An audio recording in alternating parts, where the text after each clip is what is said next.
Welcome back. वफाकी हुकूमत आइंदा माली साल का बजट पेश करने के लिए तैयार है। 5 तारीख को ये बजट पेश होगा दोनों ऐवानों के सामने। इसके हवाले से चहमगोइयाँ क्या हैं, एस्टिमेट्स क्या हैं, इस बजट के अंदर क्या क्या चीज़ें मुतवक्के हैं, इस हवाले से चार्टर ऑलरेडी इस्लामाबाद में और जो तमाम मुआशी हल्के हैं उसमें शुरू हो चुके हैं। ज़राए के मुताबिक वफाकी हुकूमत की जानिब से आइंदा माली साल 2026-27 के वफाकी बजट का हजम जो है वो तकरीबन 17.1 ट्रिलियन रुपये है और जो ग्रोथ का रेट है वो 4.1% तजवीज़ किया गया है, जबकि औसत महंगाई 8.5% रहने का ये खुद एस्टिमेट है हुकूमती ज़राए की जानिब से, ये तखमीना है। अगले माली साल का बजट पेश करने के लिए वफाकी हुकूमत की जानिब से कौमी असम्बली और सेनेट के बजट इजलास 5 जून को तलब कर लिए गए हैं।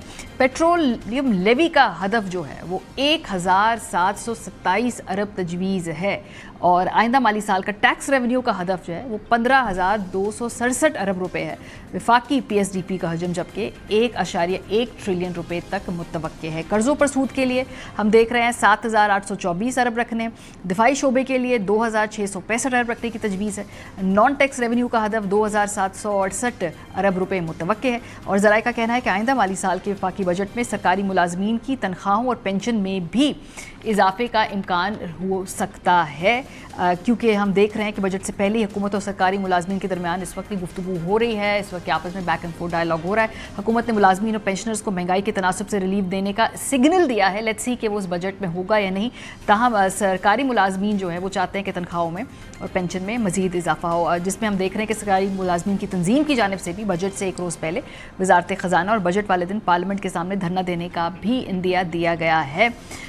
दूसरी तरफ वफाकी वज़ीर ख़जाना ये क्लेम करते हैं कि कम से कम बोझ अवाम पर डालेंगे। ऑफ कोर्स एक सियासी स्टेटमेंट है, ये एक रस्मी स्टेटमेंट है। एक वफाकी वज़ीर ख़जाना क्या ये कहेंगे कि हम सारा बोझ अवाम पर डाल देंगे, लेकिन बहरहाल जो उन्होंने इस हवाले से क्लेम किया आपको सुनवाते हैं।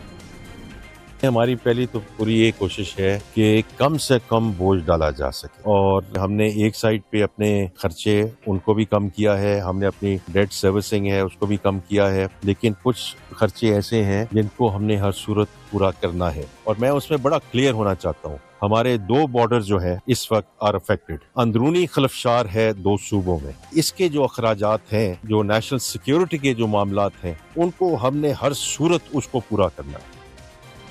हुकूमत हर साल अपने मुआशी अहदाफ सेट करती है, लेकिन उनमें से अक्सर अहदाफ हासिल नहीं कर पाती। इस सवाल से बड़ा interesting article doctor Hafeez Pasha साहब ने लिखा और उसमें उन्होंने रिव्यू किया है कि किस तरह से जो अहदाफ सेट किए जाते हैं वो पूरे नहीं होते और वो क्यों पूरे नहीं होते हैं।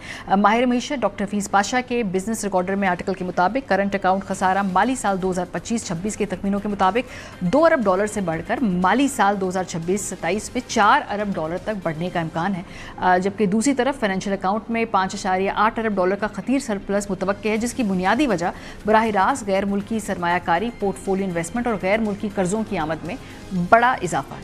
अप्रैल 2026 में माहाना करंट अकाउंट मस्बत से मनफी में तब्दील हो चुका है। बरामदात में कमी आई है, दरामदात में 14% तक का बड़ा इजाफा देखने में आया है। बैरून मुल्क मुकीम पाकिस्तानियों की जानिब से भेजी जाने वाली तरसीलात ज़र में मार्च की सतह के मुकाबले में 7% से ज़ायद की कमी वाक़ हुई है। माली साल 2025-26 के पहले 10 महीनों में पाकिस्तान में बराह रास्त गैर मुल्की सरमायाकारी में 44% से ज़ायद की नुमाया कमी सामने आई है। इसके साथ ही पोर्टफोलियो फंड्स का भी बड़े पैमाने पर इनखला हुआ है। मजमूई तौर पर अदायगियों का तवाज़न खसारे का शिकार रहा है। ज़खायर में मामूली इजाफा सिर्फ IMF से कर्ज की किस्त मौसूल होने की वजह से हुआ है। चनाचे मशरक़ी वुस्ता की जंग और आबनाए हुर्मुज़ की नाकाबंदी के असरात को दर्ज झेल सूरत में शामिल करने की इस वक्त शदीद ज़रूरत है। खाम तेल और पेट्रोलियम मसनूआत की मुसलसल बुलंद कीमतों के बायस माली साल 2025-26 में दरामदी बिल में इजाफा, आलमी कसाद बाजारी के बायस बरामदात में कुछ कमी, खास तौर पर यूरोपीय यूनियन में जो कि पाकिस्तानी बरामदात की सबसे बड़ी मार्केट है। तरसीलात ज़र में मजमूई तौर पर कमी, खास तौर पर मुत्तहिदा अरब अमारात और सऊदी अरब से रकूम भेजी गई। गैर मुल्की सरमायाकारी की आमद का बदस्तूर भी कम सतह पर रहना। IMF प्रोग्राम खास तौर पर सूबाई हुकूमतों की जानिब से ज़र इनकम टैक्स को वुसअत देने पर जोर देता है। इसी मुनासबत से कवानीन में तरमीम भी की गई, लेकिन ये कोशिशें ताहाल आला महसूलात की शक्ल में तब्दील नहीं हो सकें।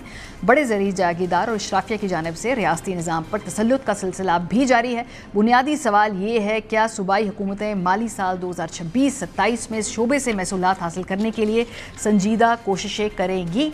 अगर ज़री आमदनी में भी दीगर ज़ाती आमदनी की तरह टैक्स लागू किया जाए तो शोबे में 800 अरब रुपए से ज़ायद की टैक्स वसूली की वसी सलाहियत मौजूद है।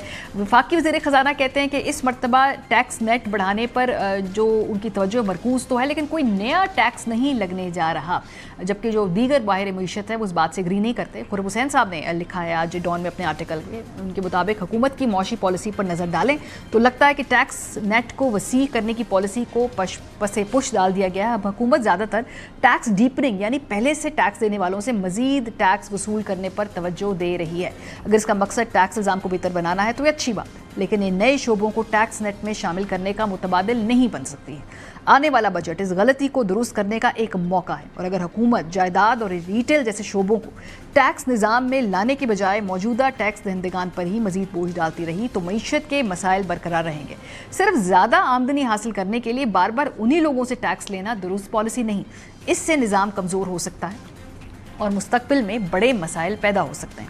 हुकूमत आज इस्लाहात के सियासी नुकसान से बचना चाहती है, लेकिन ऐसा करने से कल ज़्यादा बड़ा और तकलीफ दे बहरान सामने आ सकता है।